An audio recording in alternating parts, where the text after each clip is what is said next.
മണ്ണത്തിയിടപ്പള്ളി ദേശീയപാതയിൽ കുരുക്കൊഴിയാതെ ആമ്പല്ലൂർ. മണിക്കൂറുകൾ നീണ്ട ഗതാഗത കുരുക്കിന് പരിഹാരം കാണാതെ ദേശീയപാത അതോറിറ്റി. അടിപ്പാത നിർമ്മാണം നടക്കുന്ന ആമ്പല്ലൂർ ജംഗ്ഷൻ മറികടക്കാൻ വാഹനങ്ങൾക്ക് മണിക്കൂറുകൾ കാത്തുകൊടുക്കേണ്ട സ്ഥിതിയാണ്. അടിപ്പാതയുടെ ഇരുവശത്തുമായി സർവീസ് റോഡിനോട് ചേർന്ന് പ്രധാന പാതയുടെ നിർമ്മാണം തുടങ്ങിയപ്പോൾ മുതൽ ഗതാഗത കുരുക്ക് ആരംഭിച്ചു. മൂന്നുവരി പാതയിലൂടെ വരുന്ന വാഹനങ്ങൾ സർവീസ് റോഡിലെ ഒറ്റവരി പാതയിലേക്ക് പ്രവേശിക്കുന്നിടത്ത് ആരംഭിക്കുന്ന ഗതാഗത കുരുക്കാണ് പ്രശ്നം. രണ്ടു ദിശയിലേക്കും കുരുക്കിന് ഏറ്റക്കുറച്ചിലില്ല.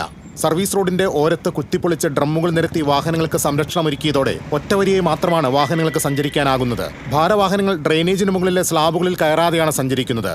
ഇതിനാൽ വേഗത കുറച്ച് സഞ്ചരിക്കുന്നതും ഗതാഗത തടസ്സത്തിന് കാരണമാകുന്നുണ്ട്.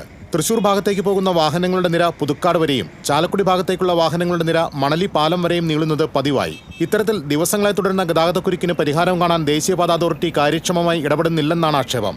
ദേശീയപാതയിൽ കാത്തുകിടക്കുന്ന വാഹനങ്ങൾ ആമ്പല്ലൂർ കടക്കാൻ അരമണിക്കൂറിലേറെയാണ് സമയമെടുക്കുന്നത്. ആംബുലൻസ് ഉൾപ്പെടെയുള്ള അവശ്യ സർവീസുകളും ഗതാഗതക്കുരുക്കിൽ നിന്ന് രക്ഷ നേടാൻ കഴിയാത്ത അവസ്ഥയാണ്. സ്വകാര്യ ബസ്സുകളും KSRTC ബസ്സുകളും പല സമയത്തും വഴിമാറിയാണ് സർവീസ് നടത്തുന്നത്. അടിപ്പാത നിർമ്മാണം ആരംഭിച്ച് 1 വർഷം പിന്നിട്ടിട്ടും നിർമ്മാണത്തിൽ കാര്യമായ പുരോഗതിയൊന്നും ഉണ്ടാകാത്തതിനെതിരെ വ്യാപാരികളും പ്രതിഷേധത്തിലാണ്. TCV news, Puthukkad.